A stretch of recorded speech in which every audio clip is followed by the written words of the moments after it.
Hari-hari ini rasanya seluruh pandangan mata tertuju pada sosok penceramah dan pengasuh pondok pesantren Ora Aji Sleman, Yogyakarta, yang kita kenal sebagai Miftah Maulana Habibur Rahman. Penceramah yang juga masih cukup muda, yaitu berusia 43 tahun ini, memang sedang menuai polemik lantaran kata-katanya yang dinilai menggolok seorang penjual es teh bakul, sehingga viral dan jadi berita nasional. Apalagi Miftah ikut mengemban jabatan sebagai seorang utusan khusus presiden. Seperti predikat yang juga sama dimiliki oleh selebriti Raffi Ahmad. Sudah 3 hari nama dirinya terus menjadi headline pemberitaan, pun ramai menjadi pembahasan dan hujatan di berbagai kanal maya. Miftah Maulana akhirnya memilih mundur dari jabatannya sebagai utusan khusus presiden. Dengan urai air mata, kemarin Miftah umumkan pengunduran dirinya, disertai permohonan maaf yang mendalam kepada Bapak Presiden Prabowo Subianto, serta kepada seluruh masyarakat Indonesia. Saya mohon maaf dari lubuk hati yang paling dalam. Keputusan ini saya ambil bukan karena ditekan oleh siapapun, bukan karena permintaan siapapun, tapi semata-mata keputusan ini saya ambil karena rasa cinta, hormat, dan tanggung jawab saya sangat mendalam kepada Bapak Presiden Prabowo Subianto serta seluruh masyarakat Indonesia. Keputusan ini bukanlah sebuah akhir ataupun langkah mundur, melainkan langkah awal untuk terus berkontribusi kepada bangsa dan negara. Ya, kalau tentang keputusan ya tentu kembali ke Gus Miftah. Kalau saya sih menyikapinya adalah saya bukan orang yang baik. Saya nggak bisa menjudge juga bahwa ya hal ini memang tidak bisa dibenarkan gitu. Ini jadi pelajaran untuk kita semua bahwa kalau Allah mau naikin derajat seseorang itu ya dengan sangat mudah gitu. Begitupun sebaliknya. Tapi intinya adalah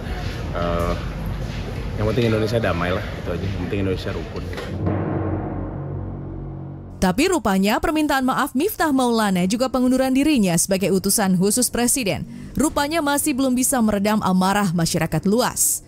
Publik yang sudah terlanjur menaruh simpati pada sang penjual es teh atau yang kita kenal sebagai Pak Son Haji tampak masih belum legowo untuk menerima permintaan maaf Miftah.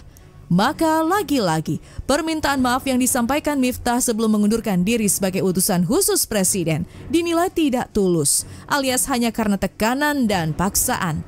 Benarkah demikian? Dan seperti apa penelusuran dari pakar pembaca ekspresi? Satu hal yang bisa dilihat bahwa ketika dia mengatakan kata-kata, yang pertama ya, ada 2 kali dia mengucapkan kata-kata seperti di sini. Pengunduran dirinya tidak di atas tekanan pihak manapun, itu nggak ada ekspresi apapun terlihat.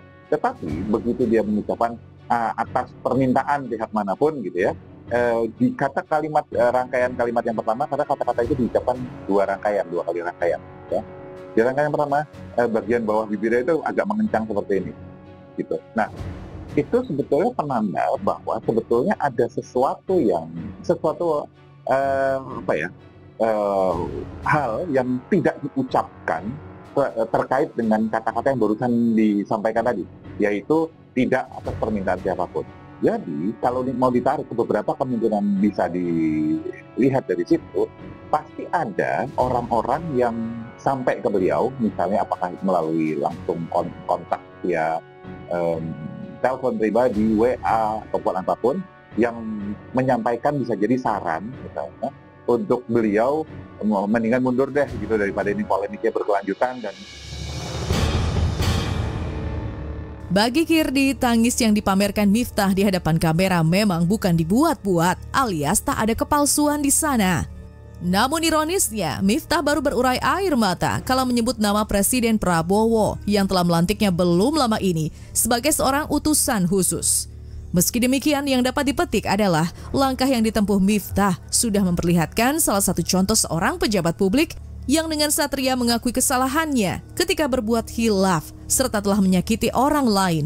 Tapi benarkah Kirdi sebagai pembaca ekspresi melihat bahwa sejak tersandung masalah, ada kesan bahwa Miftah Maulana takut terkena dampak buruk, yaitu kehilangan pengikut atau jamaah? Saya melihat bahwa apa yang disampaikan beliau itu sudah dipikirkan matang-matang oleh beliau. Jadi ini ada sebuah keputusan yang rasional. Jadi saya justru melihat gini, ada sebuah pertimbangan-pertimbangan yang dipikirkan oleh beliau sehingga dia mengambil keputusan itu. Jadi kita nggak bicara terpaksa nggak terpaksa di sini. Kita nggak bicara tulus nggak tulus di sini. Kalau dibilang tulus nggak tulus, ada sebuah hal, sebuah kepentingan yang lebih besar yang dijaga oleh beliau. Belum tentu terkait dengan orang lain ya, bisa jadi terkait dengan diri sendiri lah. Misalnya contohnya ya, malah bisa merembet kemana-mana, malah bisa merembet ke masalah hukum, malah bisa merembet ke masalah kehilangan pengikut, kehilangan umat dan sebagainya gitu. Yang menjadi pertimbangan dasar yang kemudian efeknya jadi lebih besar. Kalau menurut aku sih ya menurut pendapatku sih bisa dibilang sih kayaknya memang ini langkah yang tepat, karena memang kan begitu luar biasa ya info-info yang masuk ke sosial media. Jadi ya apapun itu kembali lagi ini sudah menjadi keputusan yang bersangkutan. Ya kita doakan saja lah, mudah-mudahan semua orang itu bisa menjadi pribadi yang lebih baik dari sebelumnya.